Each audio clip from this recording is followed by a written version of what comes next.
بسم اللہ الرحمن الرحیم۔ ہمارے اور آپ کے آقا حضرت امام حسن مجتبی علیہ السلام، امام حسن علیہ السلام کی زندگی سے متعلق بہت سی باتیں تاریخ میں بالکل غلط درج ہیں اور غلط مشہور ہیں، ان کا طے کرنا بہت مشکل ہے، آج ناممکن نہیں ہے، مشکل ہے۔ اب دیکھیے، میں یہ چاہتا ہوں کہ کچھ تحقیق کا ذوق بیدار ہو۔ بہت سی چیزیں ہماری کتابوں میں بھی عرض کر رہا ہوں، شیعہ علماء نے لکھا ہے، لیکن ممکن ہے کہ غلط لکھا ہو، بلکہ میں عرض کر رہا ہوں غلط لکھا ہے۔ علماء ہیں، معصومین تو نہیں ہیں، علماء ہیں۔ کسی نے بربنائے تقیہ کوئی بات لکھی، بعد والوں نے یہ سمجھا ہی نہیں کہ یہ بربنائے تقیہ لکھی تھی۔ امام حسن مجتبی علیہ السلام، ابھی مصائب شروع نہیں کر رہا ہوں، صرف ریفرنس دے کے آگے بڑھ رہا ہوں۔ آپ کی تاریخ وفات مختلف اقوال میں 10 سال کا فرق ہے۔ کوئی کہتا ہے کہ آپ کی شہادت 49 ہجری میں ہوئی، یعنی 49 ہجرہ۔ کوئی کہتا ہے 50، جو زیادہ مشہور ہے ہمارے ہاں۔ کوئی کہتا ہے 52، کوئی کہتا ہے 58، 58۔ تاریخ میں موجود ہے یہ اقوال۔ مورخ ابن کثیر ابو الفدا نے یہ سب اقوال کی طرف اشارہ کیا ہے۔ اگر آخری قول تسلیم کیا جائے، جس کے تسلیم کرنے کے بہت سے اسباب بھی ہیں تاریخ میں، تو واقعہ کربلا میں اور شہادت امام حسن میں بس 2 سال کا فرق درمیان میں آتا ہے، 2 سال کا وقفہ۔ 58 ہجرہ میں آپ کی شہادت ہوئی اور 61 کے شروع میں محرم ہو گیا۔ 2 برس میں اتنا بڑا انقلاب آ گیا۔ تاریخ جو ہمارے ہاں بھی پڑھی جاتی ہے عام طور پر، چند فضیلتیں پڑھ دی، مشہور فضیلتیں، چند معجزے بیان کر دیے، اور شہادت کا بیان مختصر طور پر ہو گیا، وہ بھی اس طرح کہ جو آپ کا سنا ہوا ہے آپ سننے کے عادی ہیں، تاکہ 2 آنسو آ جائیں اور معال مجلس حاصل ہو جائے، ثواب حاصل ہو جائے۔ حق ولا، حق مودت یوں بھی ادا ہو جاتا ہے کسی حد تک، مگر پورا ادا نہیں ہوتا۔ جو کر رہے ہیں آپ، میں اس پر یہ نہیں کہہ رہا ہوں نہ کیجئے، جو جتنی کر سکتا ہے کرے، مگر ہمیشہ ترقی کی فکر رکھیے۔ سفر ولایت میں، سفر عشق میں، سفر مودت میں بھی تو آگے بڑھنے کی ضرورت ہے۔ امام حسن علیہ السلام کی حیات طیبہ کے بہت سے واقعات بنو امیہ اور بنو عباس کے گڑھے ہوئے افسانے ہیں، افسانے، پولیٹیکل سٹوریز لکھی اور ایسی بیان کی کہ شیعہ سنی سب اسی کو دہراتے رہیں۔ اور ہمارے یہاں تاریخ حیات امام علیہ السلام کچھ اور ہے۔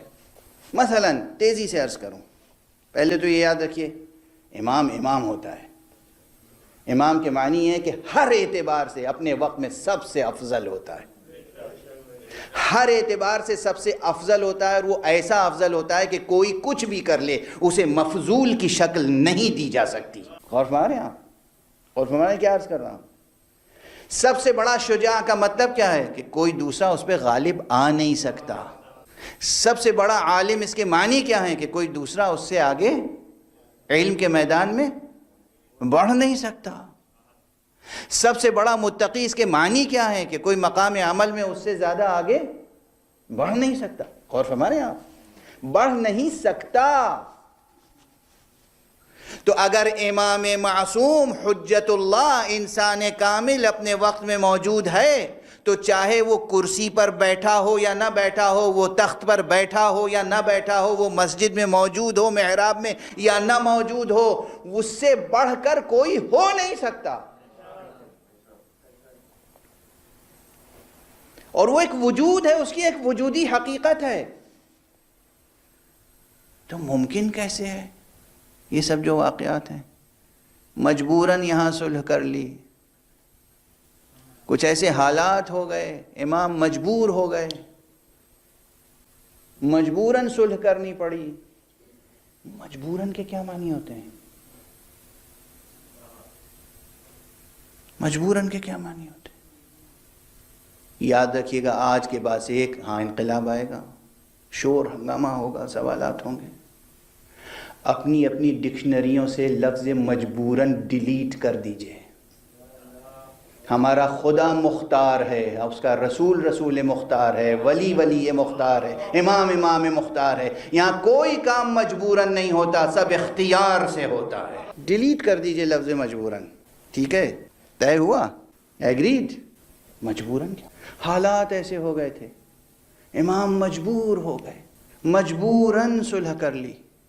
اور اس کے بعد امام حسن جس رخ سے دیکھیں، ایک ادیب کی حیثیت سے، ایک خطیب کی حیثیت سے، ایک عالم کی حیثیت سے، ایک شجاع کی حیثیت سے، یعنی اپنے دور میں ایک ہادی کی حیثیت سے، ایک رہبر کی حیثیت سے، ایک عالم علم لدنی کی حیثیت سے، ایک صاحب اعجاز کی حیثیت سے، ایک صاحب اسم اعظم کی حیثیت سے.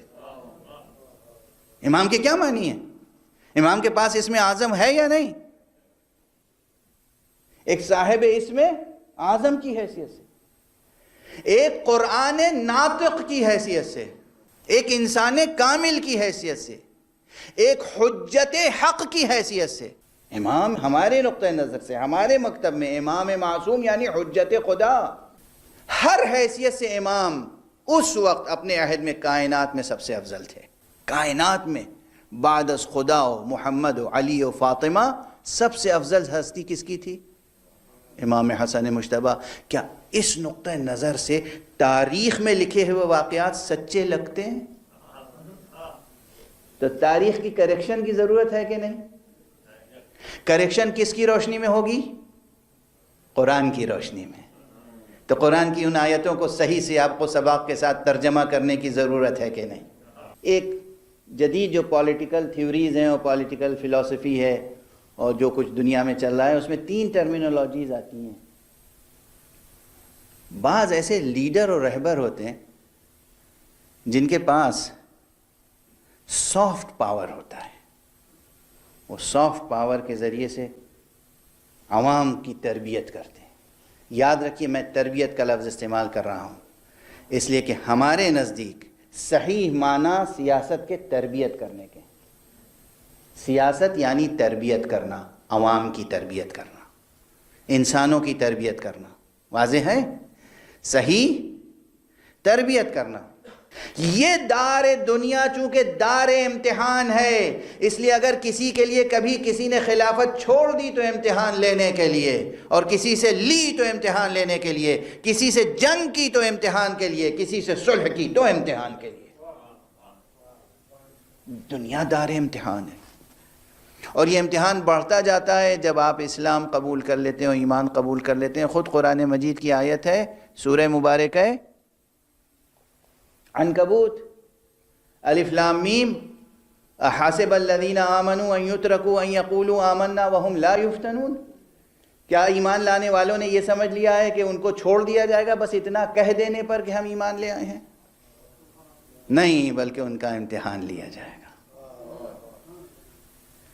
قرآن کا صاف بیان، واضح بیان. کیا ایمان لانے والوں نے یہ سمجھ لیا ہے کہ ہم وہ چھوڑ دیے جائیں گے صرف اتنا سا کہہ دینے پر کہ ہم تو ایمان لے آئے ہیں؟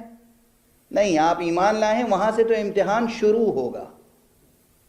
تو جن لوگوں نے بھی لا الہ الا اللہ کہا، محمد رسول اللہ کہا، ان کا امتحان شروع ہوا. رسول اللہ نے اعلان کیا میرے بعد جس کا میں موقلا اور آقا اور سرپرست ہوں علی ہیں. سب نے سنا. جس نے تسلیم کیا وہ امتحان میں کامیاب ہوا، جس نے تسلیم نہیں کیا وہ امتحان الہی میں ناکام ہوا، دنیا میں جتنا کامیاب ہوا. اور دنیا کی کامیابی بھی کیا کامیابی ہے جب دنیا سے جاتے وقت انسان حسرت اور افسوس کے کلمات کہتا ہوا جائے. کون ہے علی کے سوا جس نے جاتے جاتے کہا ہو رب کعبہ کی قسم میں کامیاب ہو گیا؟ کون ہے؟ کسی کی آواز ہے؟ فلاں صاحب گئے، فلاں صاحب گئے، فلاں صاحب گئے، جیسے بھی گئے، جس حال میں. آخری وقت کیا فرما گئے؟ تاریخ میں پڑھ لیجئے. اب وقت نہیں کہ میں دہراؤں، مجھے یاد ہیں جملے مگر اب وقت نہیں ہے، بس سمیٹ رہا ہوں گفتگو. امام حسن علیہ السلام یہ چاہتے تھے، ان کو یہ وظیفہ اللہ کی طرف سے ملا تھا کہ گویا جدید اصطلاح میں کہہ رہا ہوں، حالانکہ یہ اصطلاح کافی نہیں ہے، کہ سافٹ پاور کے ذریعے سے، نرم روی کے ذریعے سے آپ انسانی معاشرے کی تربیت فرمائیں. اس لیے آپ نے کی صلح. اور وہ بھی صلح کیا کی جسے کہتے ہیں جنگ بندی. جنگ کو مؤخر کرنا، صلح کہیں حق و باطل میں صلح ہو سکتی ہے؟ کہیں حق اور باطل میں صلح ہو سکتی ہے؟ حق اور باطل میں صلح کا امکان نہیں ہے، متصور نہیں ہو سکتی، معقول نہیں ہے یہ بات کہ ہر حق و باطل میں صلح ہو گئی، ممکن نہیں ہے۔ حق و باطل میں جنگ بندی ہو سکتی ہے یا جنگ ہو سکتی ہے؟ بس یا جنگ بندی ہو سکتی ہے یا جنگ ہو سکتی ہے، دو ہی کام ہو سکتے ہیں، تیسرا ممکن نہیں ہے۔ جنگ بندی حسن نے کی، جنگ حسین نے کی۔ حق اور باطل میں تیسری کوئی چیز متصور نہیں ہے۔ امام حسن علیہ السلام کی شہادت سے متعلق ایک روایت سب کو یاد ہے، بچے بچے کو یاد ہے، کہ گویا آپ کی ایک بیوی نے جس کا نام جعدہ بنت اشعث تھا، اس نے زہر دیا، شام سے زہر آیا تھا اور اس زہر کے نتیجے میں آپ کی شہادت ہوئی۔ یہ ادھورا واقعہ ہے۔ جس طرح تاریخ شہادت کے بارے میں آپ نے شاید آج پہلی بار سنا ہو کہ 10 سال کا فرق ہے، کوئی کہتا ہے کہ 49 میں ہوئی شہادت، کوئی کہتا ہے 50 میں، کوئی کہتا ہے 51 میں، کوئی کہتا ہے 52 میں، کوئی کہتا ہے 58 میں۔ خود تاریخوں میں، انہی کے ہاتھوں سے لکھی ہوئی تاریخوں میں کوئی کہتا ہے کہ زہر امام حسن کو براہ راست یزید نے دیا تھا باپ کے حکم سے، حوالے مجھ سے پوچھ لیجئے گا۔ کوئی کہتا ہے کہ زہر امام حسن علیہ السلام کو خانہ کعبہ کا طواف کرنے کے دوران ایک شخص معمور کیا گیا تھا جو اپنے ہاتھ میں ایک چھڑی لے کے چل رہا تھا، اس چھڑی کی نیچے جو نوک تھی وہ نوک زہر آلود تھی، اور اس نے چلتے چلتے ایک مرتبہ امام حسن علیہ السلام کے قدم مبارک پر اوپر سے چھڑی رکھ کر اس طرح دبایا کہ زہر سے متاثر ہو جائے۔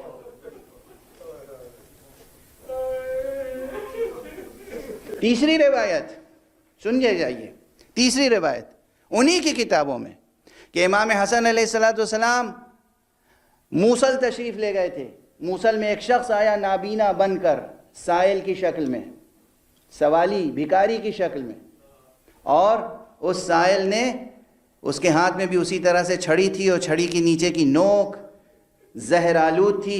امام کے قریب پہنچا اور پہنچنے کے بعد آپ کے قدم مبارک پر اوپر سے چھڑی رکھ کر اس طرح دبایا کہ زخمی ہو گیا آپ کا قدم اور زہر آلود ہو گیا۔ سن سکیں گے آپ؟ کتنی روایتیں ہو گئیں؟ یہ سب کتاب مستند کتابوں کے حوالوں کے ساتھ عرض کرو۔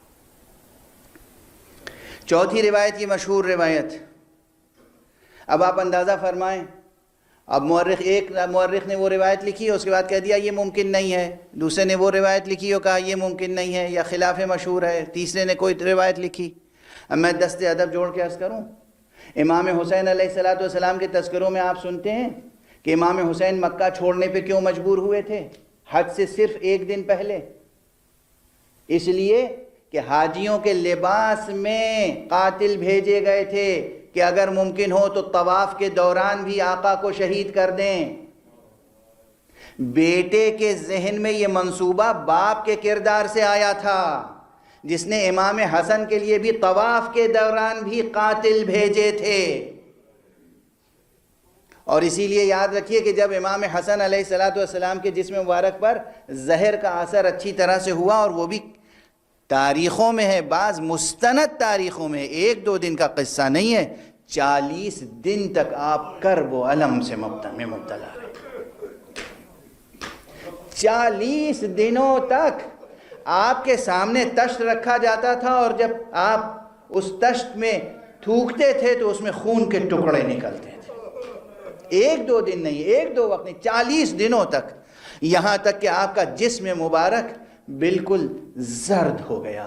اور جب ایک دن آقا امام حسین علیہ السلام تشریف لائے اور انہوں نے پوچھا بھیا یہ کیا کیفیت دیکھ رہا ہے؟ تو امام نے فرمایا مجھے 1-2 بار نہیں، کئی مرتبہ زہر دیا گیا ہے، اس مرتبہ جو زہر دیا گیا بس اس نے کام تمام کر دیا۔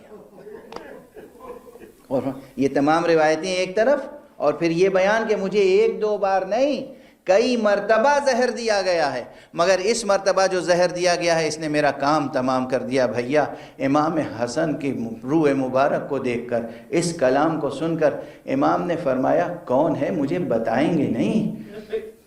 امام علیہ السلام نے کہا بھیا حسین کیا کرنا چاہتے ہو، اسے انتقام لوگے؟ نہیں، یہ معاملہ چھوڑ دو، یہ معاملہ چھوڑ دو۔ اور اس کے بعد ایک جملہ کہا، لا یومک یومک یا ابا عبداللہ، تم میری فکر میں ہو اے میرے حسین، تمہارے اوپر جو دن پڑے گا اس کا تو کوئی جواب ہی نہیں ہے اس کائنات۔ اللہ اکبر، اللہ اکبر۔ آقا حسین علیہ السلام اشک بار ہیں، امام حسن علیہ السلام وصیتیں فرما رہے ہیں، وصیتیں فرما، جناب محمد حنفیہ کو بلایا، ان سے وصیتیں فرمائی امام حسین کے حق میں، امام حسین سے باقی تمام بھائیوں اور تمام کنبے کے لیے وصیتیں فرمائیں۔ اور جب امام حسین علیہ السلام سے وصیتیں فرما رہے تھے اس میں خصوصیت سے کہا میری خواہش یہ ہے کہ مجھے میرے نانا کے پہلو میں دفن کیا جائے، اگر ممکن ہو تو مجھے میرے نانا کے پہلو میں دفن کرنا، لیکن بھیا اگر دفن کر کے سلسلے میں کوئی رکاوٹ پیدا ہو تو خدا را ایک قطرہ خون کا بھی میرے سلسلے میں زمین پر نہ گرنے پائے، ایسا کرنا کہ پھر مجھے بقیع میں لے جا کے میری دادی فاطمہ بنت اسد کے پہلو میں دفن کر دینا۔ اجرکم علی اللہ، اجرکم علی اللہ۔ اور یہ سچائی ہے، یہ تاریخ کی سچائی ہے۔ عزیزان گرامی، وہ حسن مجتبیٰ جس نے زندگی میں باطل کے ساتھ جنگ بندی کا معاہدہ کر کے مسلمانوں کے خون کو بہنے سے روکا، اور جس نے اپنی وصیت میں یہ کہا کہ میرے سلسلے میں کوئی ایک قطرہ لہو کا نہ بہنے پائے، جب ان کا جنازہ لے کے چلے ہیں تو مروان ابن حکم اور بنو امیہ کے بہت سے افراد نے اس طرح تیر بارانی کی کہ آقا کا جنازہ بھی زخمی ہوا اور آپ کا کفن مبارک لہو لہان ہو گیا۔ آقا کا جسم مبارک بعد شہادت بھی آپ کا جسم مبارک زخمی ہوا، کفن لہو لہان ہو گیا۔ آقا حسین صبر کر رہے ہیں، آقا حسین صبر کر رہے ہیں۔ یقیناً میرا دل یہ کہتا ہے اس وقت بھی آقا حسین سے روح حسن متوجہ ہوگی، کہہ رہے ہوگے بھیا حسین یہ نہ دیکھو کہ میرے جنازے پہ تیر برس رہے ہیں، میرا جسم زخمی ہو رہا ہے، تم بس یہ یاد رکھو کہ ایک دن وہ آئے گا جب تمہارے جسم پر گھوڑے دوڑائے جائیں گے، مجھ سے زیادہ بڑی مصیبت تمہارے اوپر پڑنے والی ہے۔ بھیا حسین صبر کرو، صبر۔